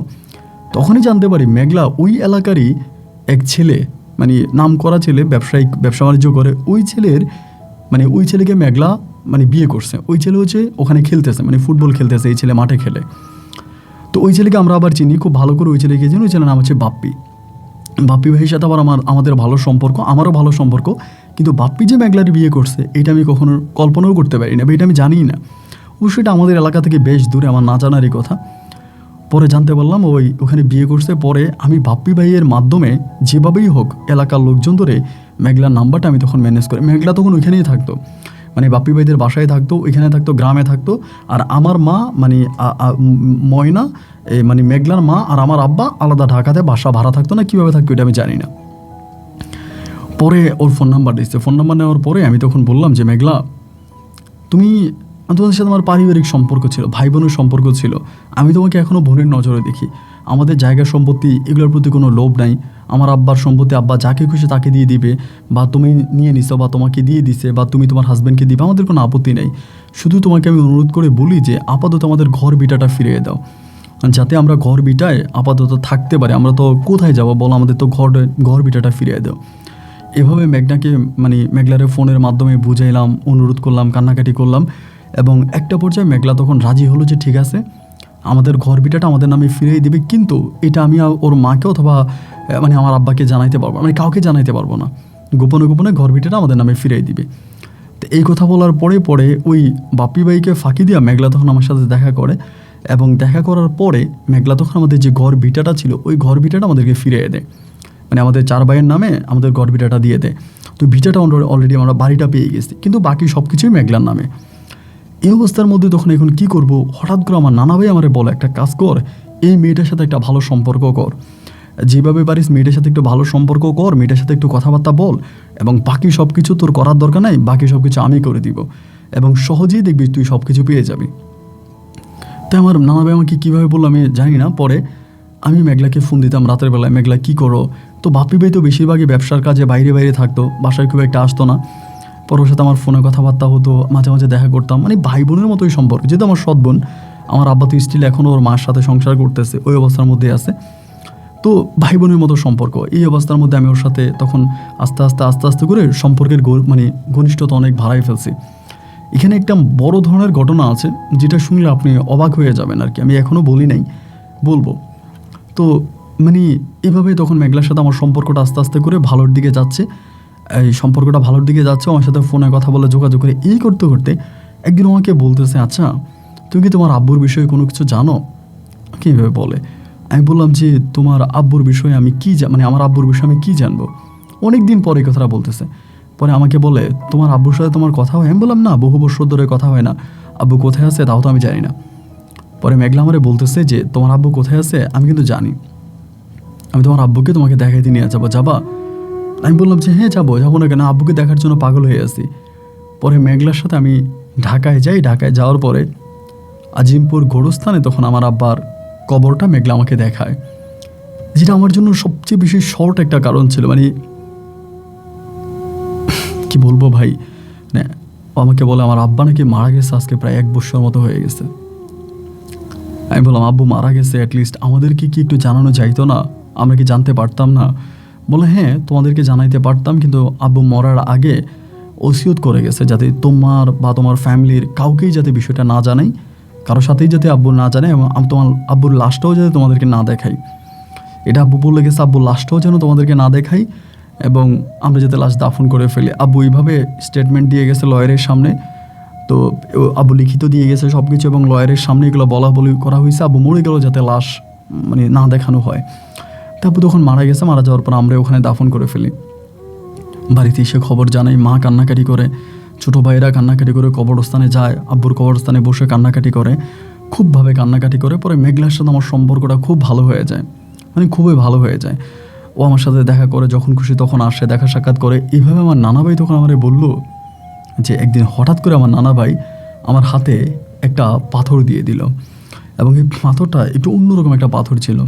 আমাকে বললো যখনই মেয়েটার সাথে কথা বলবে এই পাথরটা তার শরীরে লাগিয়ে দিবে, এই পাথরটা তার শরীরে লাগাবি এবং লাগিয়ে তার ব্যাগের মধ্যে অন্তত মানে কিছুটা সময়ের জন্য হলেও এই পাথরটা যাতে তার ব্যাগের মধ্যে থাকে, এই পাথরটা তার ব্যাগের মধ্যে ঢুকিয়ে দিবি, এবং পাথরটা যাতে মেয়েটা পরে পায়, আগে পরে পায় এমন জায়গায় রাখবি।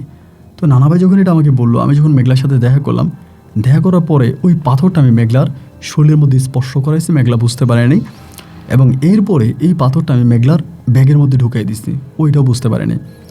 বাসায় যাওয়ার পরে ও তখন আমাকে ফোন দিচ্ছে, ও তখনও বাপি ভাইয়ের সাথে সংসার করে ওই বাসায়। আমার এই ফোন দিয়ে বলতেছে, নাজমুল আমার ব্যাগের মধ্যে একটা ভয়ঙ্কর আকৃতির একটা পাথর পাওয়া গেছে, এবং এটা পাথর নাকি হীরার টুকরা আমি জানি না, বাট খুবই জলজল করা একটা সাদা পাথর। আমি বললাম তো পাইছো তো ভালো হয়েছে, রেখে দাও। ও আমাকে বলে নাই এটা কিসের পাথর। তো এদিক দিয়ে নানা ভাই আমাকে বললো, আমি এবার নানা ভাইকে জানাচ্ছি সব কিছু, যে নানা ভাই মেঘলা তো আমাকে এমনি এমনি বলতেছে। নানা ভাই মেঘলাকে তখন মানে আমারে বললো যে ওরা একটা কাজ কর, মেয়েটারে বল এই পাথরটা পানিতে ভিজিয়ে মানে পানিটা পান করার জন্য। তো যদি এটা করতে পারে তাহলে আর কোনো সমস্যা নাই, সব সমস্যার সমাধান হয়ে যাবে। ও নিজের হাতে পাথরটা পানির মধ্যে ভিজাবে এবং ভিজিয়ে ওই পানিটা সে খাবে। পরে আমি তখন মেঘলারে বললাম যে মেঘলা আচ্ছা ঠিক আছে, তুমি পাথরটা নিয়ে একটা রেস্টুরেন্টে আসে আমি দেখবো। তো পাথরটা নিয়ে একটা রেস্টুরেন্টে আসার পরে পাথরটা কিন্তু ও ভিজাই খেতে হবে, নিয়ম কিন্তু ও নিজের হাতে পানিতে পাথরটা ফেলবে এবং ওই পানিটা ও নিজের হাতেই খাবে, এটা অন্য কেউ দিলে হবে না। পরে রেস্টুরেন্টে দেখা হওয়ার পরে পাথরটা আমি হাতে নিলাম, হাতে নিয়ে বললাম যে মেঘলা একটা কাজ করো, এই পাথরটা তুমি পানির মধ্যে রাখো। তো পাথরটা পানির মধ্যে রাখলো, পানির মধ্যে রাখার পরেই আমি বললাম যে একটা কাজ করো, পানিটা তুমি পান করো, এমনি বলতেছি। ও তখন আমাকে বলে কেন এই পানি কেন পান করবো? আমি বললাম আরে বোকা, আমি অনেক দিন আগে একজনের কাছে শুনেছিলাম যে এই পাথরটা নাকি অসুরও পাথর, মানে যে মানুষের বড় ধরনের কোনো অসুখ থাকে বা বড় ধরনের কোনো সমস্যা থাকে তাদেরকে আল্লাহ করতে গিয়ে পাথরটা প্রেরণ করা হয়। যেহেতু তুমি পাইছো, তুমি এটার পানি যদি পান করো তোমার ভিতরে কোনো সমস্যা থাকলে সমাধান হয়ে যাবে। ও তখন হঠাৎ করে বলতেছে আমার ভিতরে তো একটা সমস্যা আছে, মানে আমার তো কবিরাজ বলছে আমি কখনো মানে মা হব না, আমি কখনো মা হব না, আমি কখনো মা হইতে পারবো না, এটা তো কবিরাজ আমাকে বলছে। আমি বললাম তাহলে এবার ভেবে দেখো যে এটা ওই সম্ভবতই। ও তখন আমাকে বলে যে মনে হয় কবিরাজ আমাকে এটা পাঠাইছে, আচ্ছা আমি কবিরাজকে দেখাবো। আমি বললাম আগে এটা ভিজিয়ে পানিটা খাও। তা আমি যেমনি বলছি ও তখন করলো কি পানিটা পাথরের মধ্যে রেখে ওই পাথরের চুবানো পানিটাও তখন ওখানে খাইছে, আমার সামনেই খাইছে। আমার সামনে খাইলো এবং খাওয়ার পরে যেটা হইলো ও চলে গেছে। নানা ভাইকে ফোন দিয়ে বললাম যে নানা ভাই ও তো পানিটা খাইলো এবং এখন তো চলে গেছে। আমার নানা ভাই তখন আমার বলতেছে কাজ হয়ে গেছে, আর চিন্তার কোনো কারণ নাই, মানে যেটা করার দরকার ছিল এটা হয়ে গেছে, তুই আর কোনো চিন্তা করিস না, এবারের ঘটনা ও নিজেই ঘটাবে। এই পানিটা খাওয়ার পরে ভাই ও আমার জন্য পাগল হয়ে গেছে, বারবার আমাকে ফোন দেয়, এই নাজমুল তুমি কোথায় আছো, কেমন আছো, আমার তোমার ছাড়া ভালো লাগে না, আমি দেখা করব। মানে আমার জন্য টোটালি পাগলের মতো হয়ে গেছে, মানে একদম পুরো পাগলের মতো হয়ে গেছে, আমাকে যারা কিচ্ছু বোঝে না। এবং এই ঘটনা তখন কিছুটা হলেও মানে ওনার যে হাজব্যান্ড আছে বাপি ভাই কিছুটা বুঝে গেছে যে ও কারো না কারো প্রতি আকৃষ্ট হয়ে গেছে, খাওয়া দাওয়া করে না, ঘুমায় না, এবং কারণে মাঝে মাঝে নাজমুল ভাইকেও মানে ওই যে বাপি ভাইকেও নাজমুল বলে ডাকে, এমন একটা অবস্থা হয়ে গেছে। এবং ওই সময় তো আমার নানা ভাই আমার বললো যে যেভাবে পারিস মেয়েটারে বিয়ে করে ফেল এই সময়। আমি বললাম মানে নানা ও তো অলরেডি একজনের ওয়াইফ এবং সে আমার সৎ বোন। আমার নানা ভাই বলতেছে সব কথা বাদ, যা বলছি তাই করে বিয়ে কর। তো এরই মাঝে ভাই ও আমার সাথে ওরা আমি দেখা করতে বলছেও চলে আসছে। আমি বললাম তুমি আমার বিয়ে করবা, বলে করবো। মানে ও এমন হয়ে গেছে যে আমি যেটা বলি, আমি যা করতে বলে তাই করে, মানে কোনো কথাই ও বলে না যে না করবো না বা এটা করবো না ওইটা করবো না। আমি বলি এটা করো, হ্যাঁ করে, ওইটা করো, মানে যা করতে বলতেছি ও তাই করতেছে। আমি তখন বললাম যে ঠিক আছে তাহলে তুমি আমাকে বিয়ে করো। এখনও আমাকে বিয়ে করার জন্য রাজি। আমি আগে ওকে দিয়ে ওর হাজব্যান্ডকে ডিভোর্স করাইছি এবং হাজব্যান্ডকে ডিভোর্স করে এক রাতে ওরে আমি আমার একটা রিলেটিভের বাসায় রাখছি এবং পরের দিন আমাকে বিয়ে করছি। বিয়ে করার পরে আমার নানা ভাই আমাকে বলে ওকে নিয়ে তুই ভাড়া থাক। একটা বাসার মধ্যে আমি ভাড়াতে উঠলাম, ওঠার পরে নানা ভাই তখন শিখিয়ে দিতে আসে যে কী করতে হবে, মানে কোনটার পরে কোনটা করতে হবে। নানা ভাই নিজেও আসতেছে, ওর মাথা পরে ফু দিতে আসে, মানে অনেকভাবে ওকে নিয়ে। ও তখন আমি যা বলি তাই, মানে আমি তখন ওকে বললাম যে মেঘলা একটা কাজ করো, তুমি তোমার প্রপার্টিগুলো আমার নামে লিখে দাও, কারণ এগুলো তো আমার আব্বা তোমার নামে দিয়ে দিছে, এটা তো ঠিক না, মানে আমাদের জায়গাগুলো আমাকে ফিরিয়ে দাও। ও তখন আমাকে বলতেছে হ্যাঁ এটা তো ভালো কথা, এটা তো ঠিক কথা, আমি কেন তোমাদের জায়গা নিয়ে যাব, তোমাদের জায়গার মালিক তোমরা, আমি তোমাদের জায়গা তোমার নামে ফিরিয়ে দিব। কোনো মুহূর্তের মধ্যে রাজি হয়ে গেল, কোনো কথা নেই বার্তা নেই, ও রাজি। এবং এরপরে যেটা হলো ও নিজে আমাকে নিয়ে গিয়ে সব কিছু দলিল করে আমার নামে দিয়ে দিল। মানে আমাদের জায়গাগুলো যা ছিল, যেখানে স্থাবর যা আছে সব দলিল করে আমার নামে দিয়ে দিছে। দিয়ে দেওয়ার পরে আমি তখন ওর সাথে সংসার করতেছি, একই করে থাকতেছি। এদিক দিয়ে ও বলছিল ও কখনো বাচ্চা হবে না, ওর সাথে আমার শারীরিক সম্পর্ক হয়, হাজব্যান্ড ওয়াইফের সম্পর্ক হয়, এবং আমি ওকে মূলত কলমা কাবিন করে যেভাবে বিয়ে করা দরকার ওভাবেই বিয়ে করছি। পরে আমার নানা ভাইয়ের কাছে আমি বললাম যে নানা ভাই, না ওর কাছ থেকে তো আমি সম্পদ নিয়ে নিয়েছি, এখন আমি ওরে কী করবো? নানা ভাই আমারে বলো, তুই সংসার করলে সংসার কর, সমস্যা তো নাই, কারণ ওরে তুই বিয়ে করতে পারিস, ওর সৎবোন হলে ওকে বিয়ে করা যাবে, কারণ ওর সাথে তোর কোনো ব্লাডের সম্পর্ক নাই। আর যাদের সাথে ব্লাডের সম্পর্ক থাকে না তাদেরকে বিয়ে করা যায়। এরপর আমার নিজের ভিতরে কী জানি আসলো যে না, আমি ওরে কেন বিয়ে করব, মানে একটু অন্যরকম অবস্থার মধ্যে চলে গেলাম। এবং এই অবস্থার মধ্যে গিয়ে আমি তখন হঠাৎ করে ওরে রাইখা আমি পালাই গেছি। ওরা বাসার মধ্যে রাইখা পালাই গেছে, মোবাইল টোবাইল সব বন্ধ। ও তখন পাগলের মতো হয়ে গেছে, কখনো আমাদের বাড়িতে আসে, কখনো এখানে আসে আমার খোঁজার জন্য, মানে টোটালি পাগল। আমার ভাইরা মাইরা টাইরা অনেক মারা ওকে মারছে। আমাদের বাড়িতে যখন আসতো আমার ভাইরা মারতো, ভাইরা মাইরা ওরে বাড়ি থেকে তাড়াই দিছে। আমাদের বাড়ি থেকেও চলে গেছে, ভাইরা মারতে টারতে মাইটের খেয়ে চলে গেছে। এবং এরপরও কোথায় চলে গেছে এর কোনো খোঁজ খবর বা এর কোনো অ্যাড্রেস বা ঠিকানার কোনো কিছু আমার কাছে নাই। পরে আমি ওভাবে পড়ে আছি। দেন এরপর আমি একটা মানে ট্রাভেল এজেন্সির একটা কোম্পানি খুলে ঢাকাতে। আবার এরই মাঝে আমি আরেকটা কাজ করছি। সম্পদগুলো পাওয়ার পরে আমি কিন্তু কোনো বেইমানি করি নাই। আমার মা চায় নাই, আমার মা বলছে যে মায়ের সম্পদ দরকার নেই, যেহেতু আব্বা আমাকে তালাক দিয়ে দিছে, তো সেক্ষেত্রে আমার আম্মা আব্বার কাছে কোনো দাবি নেই, আব্বা যেহেতু মারা গেছে আব্বার কিছু মা চায় না, মানে অভিমান থেকে আর কি। তো আমারে বললো যে সম্পদগুলো যাতে আমার 4 ভাইয়ের নামে ভাগ করে দিই। নানা ভাইও এটা বললো, সবাই এটা আমাকে বললো। তো সবাই বলার পর আমি চিন্তা করলাম যে আমার বাবার সম্পদ আমি একা কেন ভোগ করব। আমি যদি একাই ভোগ করি তাহলে তো আমার মানে ভালো হবে না। পরে আমি সবাইকে সম্পদগুলো একেবারে সইভাবে ভাগ করে দিয়েছি। ভাগ করে দেওয়ার পরে আমার একটা ফ্রেন্ডের মাধ্যমে আমি তখন একটা ট্রাভেল এজেন্সি খুললাম ঢাকাতে। আমি সৌদি আরবে লোক পাঠাই, বিভিন্ন মিডল ইস্টে লোক পাঠাই। তখন কিন্তু আর মেঘলার সাথে আমার কোনো সম্পর্ক নাই। আমি মনে মনে একটা ভালো মেয়ে খুঁজতেছি বিয়ে করার জন্য, দেখতে শুনতে যাতে ভালো হয়, উচ্চশিক্ষিত হয়, এরকম একটা মেয়ে আমি তখন খুঁজতেছি। তো এই অবস্থার মধ্যে তখন আমি করলাম কি, সৌদি আরবের এক লর্ডে অনেকগুলো মানে আপনার ভিসা আর কি, প্রায় আপনার সে সময় প্রায় 2 কোটি টাকার মতো ভিসার একটা ইয়েতে আমি তখন মাইর খাই। ট্রাভেল এজেন্সিটা খোলার পরে 2 কোটি টাকা, প্রায় 2.5 কোটি টাকার মতো আমি একটা মানে লটে মাইর খাই সৌদি আরবের ভিসার। এবং মাইরটা খাওয়ার পরে সরকারিভাবে তখন কিছু লোকজন আমার নামে মামলা করে দেয়। পুলিশ আমার বাড়িতে যায় এবং আমার নামে কী আছে এটা তখন খোঁজাখুঁজি করতে শুরু করে। আমার জায়গায় সম্পত্তি কোথায় আমার নামে কী আছে না আছে এগুলো তখন পুলিশ বাছাবাছি করতে শুরু করে এবং আমার সম্পত্তিগুলো একরকম বাজেয়াপ্ত হয়ে যাবে। ওই অবস্থার মধ্যে আমার ছোটো ভাই তখন লয়ার ছিল, অ্যাডভোকেট ছিল। তো তখন আমার ছোটো ভাই আমার মামলাটা নিয়ে ডিল করে এবং ডিল করে আমাকে বলে, ভাইয়া তারা কিন্তু সর্বশেষ আপনার যে সম্পত্তি আছে সম্পত্তির উপরে হাত বসাবে, আগেবার আপনাকে সম্পত্তি দিয়ে দিতে হবে, কারণ আপনি দেশের বাইরেও যেতে পারবেন না। এবং সেখানে বড় বড় মানে রাজনীতির বড় বড় নেতাদের চোখ পড়ে গেছে, যেহেতু কয়েক কোটি টাকার লেনদেন ওখানে। আমার ভাই তখন আমাকে বললো যে একটা কাজ করেন, আপনি সম্পত্তিগুলো আমার নামে দিয়ে দেন এবং ব্যাংকে আপনার যে টাকা আছে ওগুলো আপনি আমার নামে দিয়ে দেন, এরপর আপনি পুলিশের কাছে ধরা দেন, আপনি বলবেন আপনি নিজে দেউলিয়া, আপনি কিছুই নেই, আমি আপনাকে নিয়ে লড়বো। এরপর আমি ওইটাই করলাম, আমার সম্পত্তিগুলো সব আমি আমার ভাইয়ের নামে দিয়ে দিলাম এবং আমার ব্যাংক ব্যালেন্স যা আছে সবই আমি আমার ভাইয়ের নামে দিয়েছি। দিয়ে আমি তখন পুলিশের কাছে হ্যান্ড ওভার হয়ে আমি যেটা ভাই যেভাবে শিখিয়ে দিল ওভাবেই তখন মামলা লড়লো। আমি বললাম যে আমার তো কিছুই নেই, আমি মানুষের কাছ থেকে টাকা নিয়েছি, সব টাকা আমি ওখানে পাঠাইছি, ওইটা মাইর খেয়েছি, তা তো আর আমার কোনো দোষ নাই, আমার নিজেরও তো কোনো কিছুই নেই। যদি আমার কিছু থাকতো তাহলে সরকার আমারও সম্পত্তির উপরে ক্রোপ করে মানুষের টাকা দিয়ে দিত, কিন্তু আমার তো কিছুই ছিল না। এবং ওই টাকা দিয়েও কিন্তু আমি জায়গা কিনি, ঢাকাতেও জায়গা কিনি, ওই টাকাগুলোই দিয়ে জায়গা কিনি এবং সেই জায়গাগুলো আমি পরে আমার ভাইয়ের নামে দিয়ে দিই, সবই ভাইয়ের নামে দিয়ে দিই। তো এরপর আমার ভাই প্রায় দীর্ঘ 1.5 বছর মতোই মামলা নিয়ে নড়ে।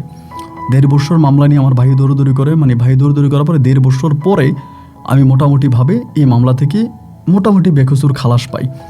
তো মামলা থেকে বের হওয়ার পরে তখন আমার ভাইরে বলতেছি যে ওই সময় একটা পরিবারের সাথে আমার বিয়ের কথাবার্তা চলতেছিল। আপনার মেয়েটার বাড়ি ছিল বরিশাল, আপনার শরীয়ত ইয়ের দিকে, আপনার ফিরোজপুরের দিকে। তো ওই ফ্যামিলির সাথে কথাবার্তা বলতেছে, বিয়ে শাদী হবে। এই মাঝে আমি ভাইরে বললাম যে তুই একটা কাজ কর, তুই সম্পত্তিগুলো আমার নামে দিয়ে দে, আমারগুলো আমার নামে দিয়ে দে। আর ভাই আমারে বল আপনি বিয়ে করেন, দিব আর কি। এই সময় আমার ছোটো ভাই বিয়ে করে ফেলে। এখন হঠাৎ করে আমার ছোটো ভাইয়ের একটা বন্ধুর মাধ্যমে জানতে পারলাম যে আমার ছোটো ভাই নাকি আমার ছোটো ভাইয়ের ওই বন্ধুরে বলছে সে কখনোই সম্পত্তি আর আমার নামে দিবে না, মানে ওই সম্পত্তি আর কখনই আমার নামে দিবে না এবং এটাও দেবে না আমি যাই করি। হঠাৎ এই কথা শোনার পর আমি পাগল হয়ে গেলাম, মানে কী ব্যাপার, আমার সম্পত্তি আমার নামে কেন দিবে না? আমি তো কোনো অন্যায় করি না, আমার সম্পত্তি আমার নামে দিবে না কেন? পরে এটা নিয়ে ছোটো ভাইয়ের সাথে ঝগড়া ঝাঁটি ঝামেলা, তুই আমার সম্পত্তি আমারে কেন দিবি না। আমি কিন্তু ছোটো ভাইয়ের বাসায় থাকতাম, ওর বাসায় থাকতাম, ও তখন ঢাকায় থাকে, ও অ্যাডভোকেট, ওর বাসায় আমি থাকতাম, আমি খাওয়া দাওয়া করি ওর বাসায় থেকে, ওর বাসায় খাই, ওর বাসায় থাকি। এখন ওরা আমি বলি তুই সম্পত্তি দিবি না কেন, আমার জায়গায় আমার সম্পত্তি আমার নামে কেন ফিরাই দিবি না। এটা নিয়ে ওর সাথে আমার এই ঝগড়া ঝাঁটি ঝামেলার মাঝে ভাই হঠাৎ কী হলো, মানে আমার কোনো কিছু মনে নেই, মানে আমার কোনো মেমোরিজ মনে নাই। ওর বাসায় শুধু এতটুকুই মনে আছে যে আমি জমি নিয়ে ওর সাথে ঝগড়া করতাম, তুই আমার জমি আমার নামে ফিরিয়ে দে, আমার সম্পত্তি আমার নামে ফিরিয়ে দে, দিবি না কেন, দিয়ে দে। ওইটা নিয়ে যখন আমি আমার ছোটো ভাইয়ের সাথে ঝগড়া করতাম, ওই ঝগড়ার মেমোরিটাই মনে আছে। এরপরে আমার জীবনের প্রায় 7 বছর, আমার জীবনে প্রায় 7 বছর কেটে গেল, ওই 7 বছরের কোনো মেমোরিজ আমার মনে নেই, মানে কোনো স্মৃতি আমার মনে নেই। 7 বছর পরে আমি যখন মোটামুটিভাবে সুস্থ হই, ভালো হই, তখন আমি দেখতে পারি আমি মেঘলার সাথে, তখন আমি দেখতে পারি যে আমি মেঘলার সাথে আছি, আমার ওয়াইফের সাথে আছি। এবং তখন যখন আমি ভালো হই, আমার শুধু ওইটাই মনে আছে যে আমার ছোটো ভাইয়ের সাথে আমার ঝগড়া হয়েছিল, নাদিম আমার ছোটো ভাইয়ের নাম, নাদিমের সাথে আমার ঝগড়া হয়েছে, ঝামেলা হয়েছে। আমি তখন আমার মেঘলারে বললাম যে নাদিম কই, বসে আমার ঝগড়া হয়েছে, আমার জমি নিয়ে গেছে, আমার জমি আমাকে দিবে কখন। তখন আমার বউ মেঘলা আমাকে বলে যে তুমি কি বলতেছো, তোমার জীবন থেকে তো অলরেডি 7 বছর কেটে গেছে, তুমি এখন যেগুলো বলতেছো এগুলো তো 7 বছর আগের কথা। তাই আমি বললাম যে এই যে 7 বছর আমার জীবনে কাটলো, তখন আমি কেমন ছিলাম। তো আমার বউ কিছু কিছু ভিডিও করে রাখে, এগুলো আমাকে দেখায়। আমি শরীরে কোনো কাপড় রাখতে পারতাম না, ধরুন কোনো একটা কাপড় পরছে, আমি চুলকায় কাপড় খুলে ফেলতাম, মানে শিকল দিয়ে পর্যন্ত বেঁধে রাখে।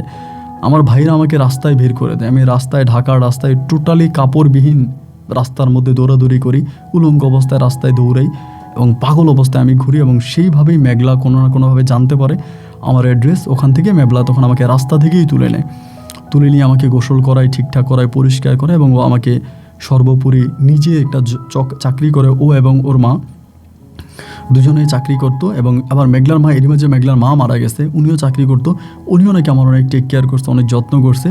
মেঘলার মা হচ্ছে অ্যাক্সিডেন্ট করে মারা যায়, গাড়ি অ্যাক্সিডেন্টে মারা যায়। তো পরে উনিও আমার অনেক যত্ন করছে। মেঘলা আবার মেঘলার মায়ের কাছ থেকে কিছু টাকা পয়সা পায়, ওগুলো নিয়ে ও নিজেও একটা চাকরি করে আমাকে টেক কেয়ার করছে। এবং আলহামদুলিল্লাহ আল্লাহ আমাকে এই পর্যন্ত এনেছে। তো 7 বছর পর আমি যখন সুস্থ হলাম, সুস্থ হওয়ার পরে আমার ভাইয়ের কাছে আমি পুনরায় আবারও গেলাম যে ভাই দেখ, আমার সম্পত্তি আমি তো মেঘলার কাছ থেকে সম্পত্তি নিয়ে তোদেরকে ভাগ করে দিয়েছি, আমি তো তোদের সম্পত্তি। আবার এর মাঝে আমার আম্মাও মারা যায়, মেঘলার মাও মারা গেছে, আমার আম্মাও মারা গেছে। তখন আমি পুরো পাগল ছিলাম, কোনো মেমোরি মনে নেই। ছোটো ভাইরে তখন বললাম যে দেখ, আমার সম্পত্তিগুলো আমার ফিরিয়ে দে, আমি তোর সম্পত্তি আমি কি করব ভাই, আমি তো সেই। এর কিছুদিন পরেও তখন বিনা কারণে, মানে আমি তো 7 বছর পাগল ছিলাম, 7 বছর পাগল থেকে আমি বের হয়েছি। এবং বের হওয়ার পরে বিনা কারণে, মানে কিছুই করি না, ও আমার নামে অনেকগুলো মামলা দিয়ে দেয়, অস্ত্র মামলা থেকে শুরু করে, মাদক মামলা থেকে শুরু করে, বিনা কারণে। আবার ও সরকারি লয়ার ছিল, মানে ওই দলীয়, ওই সময় যে দল ক্ষমতায় ছিল ওই দলেরই ও লয়ার ছিল, যার কারণে ও আমার নামে বিনা কারণে অনেকগুলো মামলা দিয়ে দেয়। এবং সেই মামলা ও আমাকে আরও 5 বছর জেল খাটায়। কিছুই করি নেই, শুধু ওর কাছে সম্পত্তি চাইলাম। পরে ও দেবী বলে ও তখন আমার নামে উল্টা আমাকে পুলিশ দিয়ে ওয়ারেন্ট দিয়ে আমাকে ধরে নিয়ে যায়। 5 বছর কী অপরাধে জেল খেটেছি, কী কারণে 5 বছর জেলের ঘানি টেনেছি, এর কোনো ব্যাখ্যা আমি কারো কাছে দিতে পারবো না।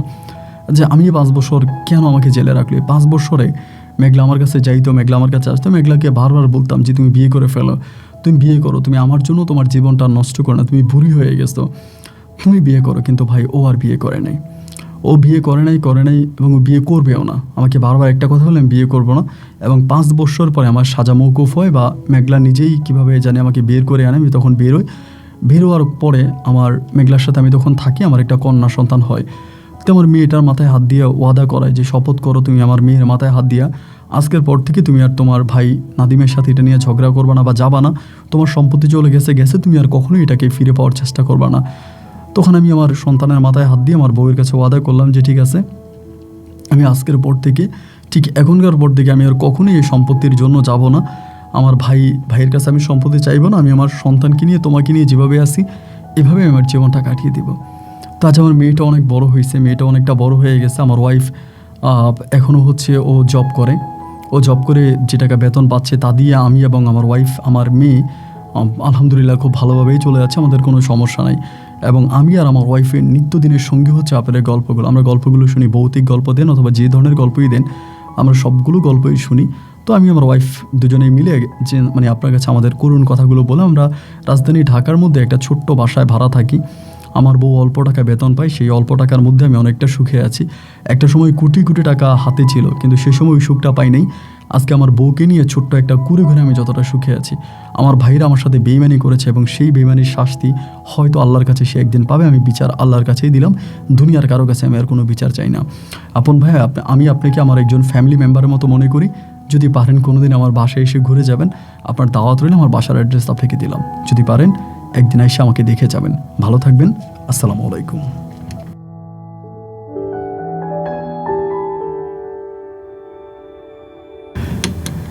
প্রিয় বন্ধুরা, সবাইকে অনেক বেশি ধন্যবাদ এই পর্যন্ত আমার সাথে থেকে বরিশালের ভাই নাজমুল হাসানের জীবনের হৃদয় বিতারক করুণ বাস্তব গল্পটা শোনার জন্য। লোকে বলে পাপ কখনো ভাবকেও ছাড়ে না, পাপ কখনো ভাবকেও ছাড়ে না। নাজমুল ভাই যে মেঘলাকে ধোকা দিয়েছিল এবং ধোকা দিয়ে মেঘলার কাছ থেকে মেঘলাকে ব্ল্যাক ম্যাজিক করে যে সম্পদ নাজমুল নিয়ে যায়, সেই সম্পদ নাজমুলের কাছ থেকে নাদিম নিয়ে যায়। তাহলে নাজমুল ভাই কি হলো? শেষ পর্যন্ত জিরো এবং শাস্তি সে পেয়েছে। বিনা কারণে 5 বছর জেলে ছিল, 7 বছর পাগল ছিল এবং সবশেষ সেই মেঘলাই তাকে আবার আপন করে নিয়েছে। মেঘলা শুধু একটা মেয়ে না, আমার কাছে মনে হয় যে আমাদের সমাজের একটা আইডল। মেঘলার মতো মেয়েদের জন্যই হয়তো আমরা এখনও বলি যে নারী জাতি পৃথিবীর শ্রেষ্ঠ জাতি। এখনও মেঘলার মতো মেয়েদের জন্যই আমরা সংসার করে যাচ্ছি, বা মেঘলারা আছে বলেই হয়তো এখনও সমস্ত ডিপ্রেশনের মাঝে অনেক পুরুষ শান্তিতে ঘুমোতে পারে। তো মেঘলা, আমার কাছে মেঘলার গল্প আমাকে সত্যিই পাগল করেছে। আমার যদি আমি যাই, আমি এই মেঘলা বোনটাকে দেখতে যাব। এবং নাজমুল ভাই এখন তার ওয়াইফকে নিয়ে ঢাকাতে খুব ভালোই আছে। উনি তেমন কিছু করে না এই মুহূর্তে। ঠিক মেঘলা একটা জব করে, জবের উপরেই হাজব্যান্ড ওয়াইফ চলতেছে। আমরা আসলে শুধু সম্পত্তির পিছনে দৌড়াই, অর্থের পিছনে দৌড়াই, ভাবি যত বেশি অর্থ হবে তত বেশি সুখ হবে। সত্যিকার অর্থে আমি আজকে আপনাকে বলেছি, আপনি কাগজে লিখে রাখেন, যত বেশি অর্থ হবে তত সুখ নষ্ট হবে। যত অর্থ কম থাকবে, আপনি পান্তা ভাত কাঁচামরিচ পেঁয়াজ দিয়ে খেয়ে শান্তিতে ঘুমোতে পারবেন। বিশ্বাস করেন, অর্থেই সমস্ত নষ্টের মূল। আপনার যত টাকা থাকবে আপনি তত খারাপ হবেন, যত টাকা কমবে আপনি তত আল্লাহর দিকে দৌড়াবেন, ততটা ভালো থাকবেন। সব ক্ষেত্রে নয়, তবে বেশিরভাগ ক্ষেত্রে। আল্লাহ সবাইকে বুঝে তৌফিক দান করুক। এবং আজকে নাজমুল ভাইয়ের গল্প থেকে যে শিক্ষা পেয়েছেন এটা মনে রাখবেন, তবেই আপনার গল্প শোনা সার্থক আর আমার বলা সার্থক। আজ এখানেই বিদায়। ইনশাল্লাহ দেখা হবে অন্যদিন অন্য কারো বাস্তব জীবনের গল্প নিয়ে। আল্লাহ হাফেজ অ্যান্ড আসসালামু আলাইকুম।